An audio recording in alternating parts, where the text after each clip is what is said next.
ജനവാസ മേഖലകളിൽ ഇറങ്ങുന്ന അക്രമകാരികളായ വന്യമൃഗങ്ങളെ വെടിവെച്ചുകൊല്ലാൻ അധികാരം നൽകുന്ന ബിൽ നിയമസഭയിൽ അവതരിപ്പിച്ചു.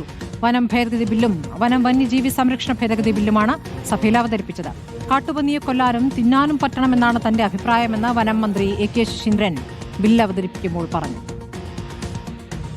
സർ, 2025 കേരള വനം ഭേദഗതി ബിൽ, 25 വന്യജീവി സംരക്ഷണം കേരള ഭേദഗതി ബിൽ എന്നിവ വനവും പരിസ്ഥിതിയും വിനോദസഞ്ചാരവും സംബന്ധിച്ച സബ്ജക്ട് കമ്മിറ്റി 10 പരിഗണനയ്ക്ക് അയക്കണമെന്ന ഉപക്ഷേപം ഞാൻ അവതരിപ്പിക്കും.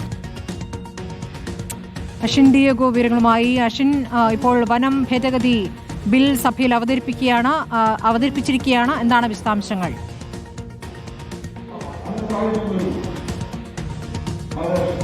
സ്മൃതി, നിലവിൽ ഇപ്പോൾ അടിയന്തര പ്രമേയത്തിന്മേലുള്ള ചർച്ചകളാണ് നിയമസഭയിൽ നടക്കുന്നതിന് മുമ്പാണ് ഈ രണ്ട് ബില്ലുകളും സഭയിൽ അവതരിപ്പിച്ചത്. അടിയന്തര പ്രമേയത്തിന് ശേഷമായിരിക്കും ഈ സഭയുടെ ഈ ഒരു ബില്ലിന്മേലുള്ള തുടർ ചർച്ചകൾ നടത്തുക എന്നുള്ളതാണ്. എന്തായാലും രാജ്യത്ത് തന്നെ ഇതാദ്യമായാണ് ഇത്തരത്തിലൊരു ബില്ല് നിയമസഭയിൽ കൊണ്ടുവരുന്നത്.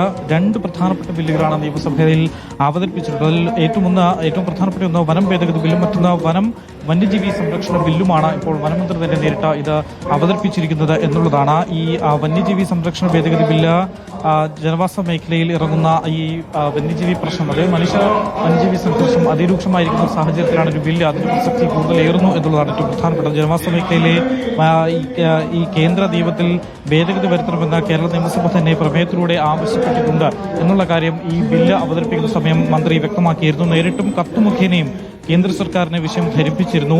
ഏറ്റവും ഒടുവിൽ രാഷ്ട്രപതിയുടെ അംഗീകാരത്തിന് വേണ്ടി ബില്ല് സമർപ്പിക്കേണ്ടി വരും. പക്ഷേ നിയമ ഭേദഗതി അവതരിപ്പിക്കുന്നതിന് മറ്റു തടസ്സങ്ങളില്ല എന്നതാണ് നിയമവശങ്ങൾ പരിശോധിച്ചപ്പോൾ തനിക്ക് മനസ്സിലായത് എന്നും മന്ത്രി പറയുകയുണ്ടായി. മാത്രമല്ല, ഈ തന്റെ ഒരു അഭിപ്രായം, അദ്ദേഹത്തിന്റെ ഒരു അഭിപ്രായം കൂടി ഈ ബില്ല് അവതരിപ്പിക്കുമ്പോൾ രേഖപ്പെടുത്തിയിരുന്നു. കാട്ടുപന്നികളെ കൊല്ലാനും തിന്നാനും കഴിയണം എന്നുള്ളതാണ് തന്റെ അഭിപ്രായം. മുമ്പും പലരും ഈ അഭിപ്രായം പറഞ്ഞിട്ടുണ്ട്. അത് തന്നെയാണ് തന്റെ അഭിപ്രായം എന്നും മന്ത്രി പറയുകയും ചെയ്തിട്ടുണ്ട്.